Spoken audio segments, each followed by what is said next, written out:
महादेव, जय भोलेनाथ। नमस्कार, मैं साधना पांडे मार्गदर्शन पे आपका स्वागत करती हूँ। दोस्तों, आज मैं बात करने वाली हूँ सोमवार की अष्टमी के बारे में। तो चलिए, अब बात तो सोमवार की अष्टमी के बारे में करेंगे ही करेंगे, साथ में भोलेनाथ की पूजा आपको सोमवार की अष्टमी के दिन कब करना चाहिए, कैसे करना चाहिए, क्या विधि है, इस पे भी बात करेंगे।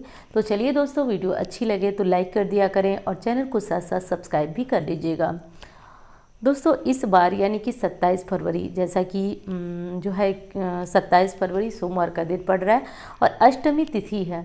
तो जब सोमवार का दिन होता है और अष्टमी तिथि होती है तो सोमवार के दिन तो वैसे भोलेनाथ की पूजा आराधना की जाती है, बहुत विशेष होता है।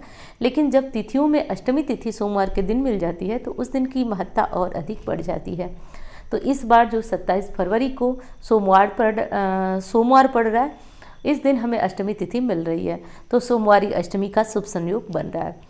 तो दोस्तों, कहा जाता है शिव पुराण में कि सोमवार की अष्टमी के दिन यदि हम किसी भी मनोकामना पूर्ति के लिए भोलेनाथ के विधि विधान से आराधना करके यदि हम उनसे कोई भी मन्नत मांगते हैं तो सोचने से पूर्व ही भोलेनाथ हमारी वो कामना पूर्ण कर देते हैं।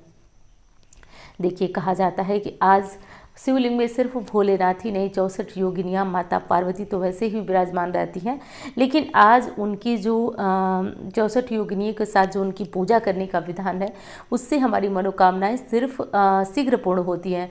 देखिए, कहा जाता है कि 64 योगिनियाँ जो होती हैं सांसारिक हर कामनाओं को पूर्ण करने में बहुत ज़्यादा हद तक सक्षम होती हैं। वैसे उनको अगर छोड़ दिया जाए तो महादेव वैसे ही बहुत ज़्यादा प्रभावशाली देव हैं, फिर भी यदि 64 योगिनियों की आराधना साथ साथ करने का मौका मिल रहा है तो उसका तो अद्भुत ही संगम है। कल के दिन यानी कि सोमवार, कल का मतलब आप लोग कंफ्यूज मत होइएगा, मैं सोमवार 27 फरवरी की ही बात कर रही हूँ। तो सोमवार के दिन जो है आप सुबह सुबह जो है पहले से बेलपत्र तोड़ कर रखिए, और आज जो है किस समस्या के लिए क्या करना है उसकी तो बात करेंगे ही करेंगे, लेकिन आज एक ऐसी चीज़ अमोघ बता रही हूँ जिसको आप सभी को कर लेना है यदि मन में कोई मनोकामना है तो। अभी समय आपके पास है, एक दिन पूर्व आप बहुत अच्छी तरह से 108 की संख्या में बिल्वपत्र तोड़ कर लाइए। 108 की संख्या में, और टूटे फूटे कटे हुए बेलपत्र नहीं होने चाहिए, ले आइए और एक दिन पूर्व ही उनको धोकर, यानी शनिवार को ही ये सब काम आपको कर लेना है। धोकर अच्छी तरह सुखा लीजिए और सारी पत्तियों पे आपको राम राम लिख लेना है, यानी कि एक बेलपत्र में 3 पत्तियाँ होती हैं, तीनों पत्तियों पे आपको राम का नाम लिख लेना है। लिखने के बाद हर एक पत्ती पर एक एक चावल का दाना रख करके, हर एक पत्ती का मतलब कि बीच वाली जो पत्ती होती है, 3 पत्तियां 2 किनारे किनारे और एक बीच में होती है, तो बीच की पत्ती पर एक बेलपत्र रख, एक अक्षत रख करके और भोलेनाथ को समर्पित करते जाइए और साथ साथ अपनी मनोकामना कहते जाइए। दोस्तों, साथ साथ मनोकामना कहते जाइए और भोलेनाथ से प्रार्थना करिए।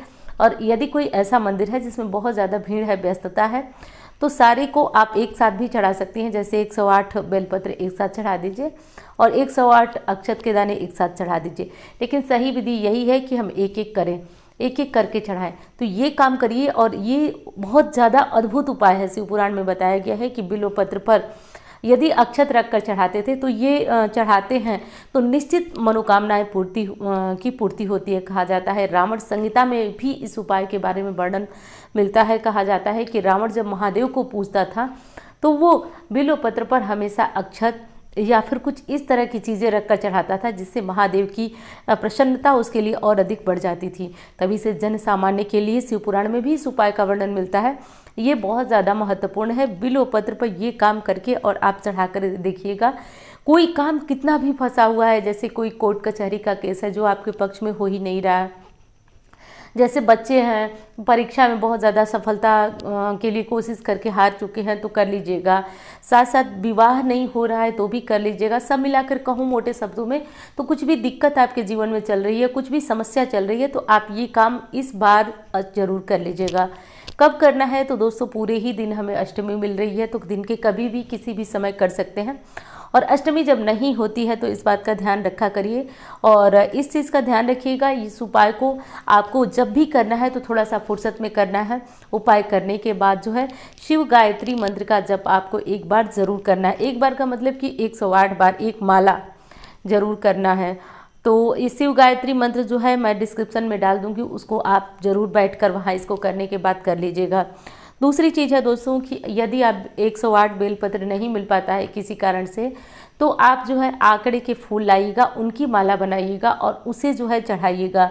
रावण संगीता हो गया या फिर शिवपुराण हो गया, यदि किसी विशेष तिथि में ये उपाय कर लिया जाए, जैसे कि आंकड़े के पुष्पों की माला चढ़ाई जाए और चढ़ाने के बाद जो है जटाटवी गलत जलम प्रवाह पावित स्थले यानी कि शिव तांडव स्तोत्र का पाठ किया जाए, बेहद असरदार होता है दोस्तों।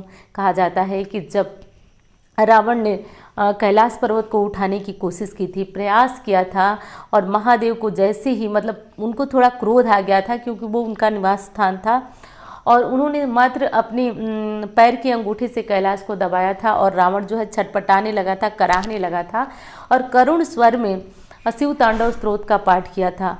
और उसी के कारण जो है दोस्तों महादेव इतने प्रसन्न हो गए कि उसको जो है वरदान दे दिए। तो शिव तांडव स्तोत्र यदि किसी भी शिवालय में खड़े होकर के आंकड़े का पुष्प आप समर्पित करें और महसूस करें कि आप किसी शिवालय में नहीं बल्कि भोलेनाथ के साक्षात उनका कैलाश पे दर्शन कर रहे हैं, तो आप देखेंगे कि आपके जीवन से दुख कैसे जाएगा, आपको अनुभव भी नहीं होगा। एक चीज़ मैं खुद के विश्वास से आपको बताती हूँ, यदि विश्वास है ना तो एक छोटा सा उपाय, ये तो जो मैं आपको उपाय बता रही हूँ ना, ये बहुत बड़े उपाय हैं दोस्तों, विश्वास करिए। कुछ उपाय तो इसमें से तांत्रिक भी मैंने बताया, जैसे कि रावण संहिता का ये जो उपाय मैंने बिल्वपत्र वाला बताया, ये उपाय आप देखिएगा, करके देखिएगा। आप जो सोचेंगे सोचने से पूर्व महादेव देंगे। पूर्ति कहाँ नहीं होती है उस पर थोड़ा सा ध्यान दीजिए। उनके काम नहीं बनते हैं जो अपने मन में ये सोच कर करते हैं कि हुआ तो देखेंगे। या फिर बहुत लोग ऐसा कमेंट भी कर देते हैं, आप भी पढ़ते होंगे कि दीदी हमने तो बहुत उपाय किए, हमारे साथ तो कुछ अच्छा नहीं हुआ। होगा भी नहीं आगे, बुरा मत मानिएगा, मैं बहुत कठोर शब्द का प्रयोग कर रही हूँ। होगा भी नहीं आगे, क्यों नहीं होगा कि मानो विश्वास करो तो ही देवता है, नहीं तो कोई महत्व नहीं है। क्या है, शिवालय में एक पिंडी रखी हुई है और मानिए तो वो लोग जो साक्षात उसी पिंडी में महादेव के दर्शन करते हैं, उनके लिए वो शिवालय सब कुछ है। तो एक बार मेरे कहने से वो आंखें भगवान से मांगे जिसमें आप उनके दर्शन कर पाएँ। तो इस संसार में कोई चीज़ ही नहीं है जो आपको ना मिले। तो बस विश्वास के साथ जुटे रहिए।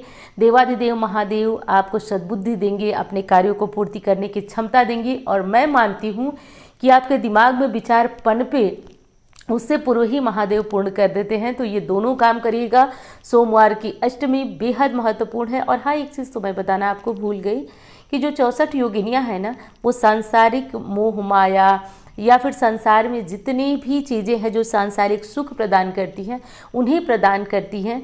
तो ये भोलेनाथ के साथ यदि उनकी आराधना की जाए तो एक सटीक रामबाण जिसको बोला जाता है, नहीं कहा जाता है कि ये चीज़ रामबाण है, विफल नहीं होती है। तो उस तरह की स्थितियाँ होती हैं दोस्तों।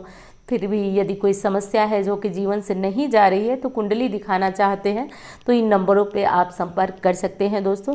लेकिन आप विश्वास से करिएगा। यदि आप भोलेनाथ की शरण में है ना, तो मैं भी आपको एक दावा कर रही हूँ कि आपको किसी ज्योतिषी, किसी पंडित के पास जाने की आवश्यकता ही नहीं पड़ेगी। आप अपने जीवन में इतने सुखी, सक्षम हो जाएंगे कि भोलेनाथ की दया हमेशा हर पल एक शक्ति आपको अनुभव होती रहेगी।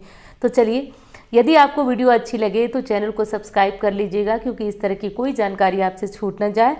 और हाँ, चलिए मिलती हूँ इस तरह की वीडियो के साथ। भोलेनाथ का नाम लेते रहिए। हर हर महादेव।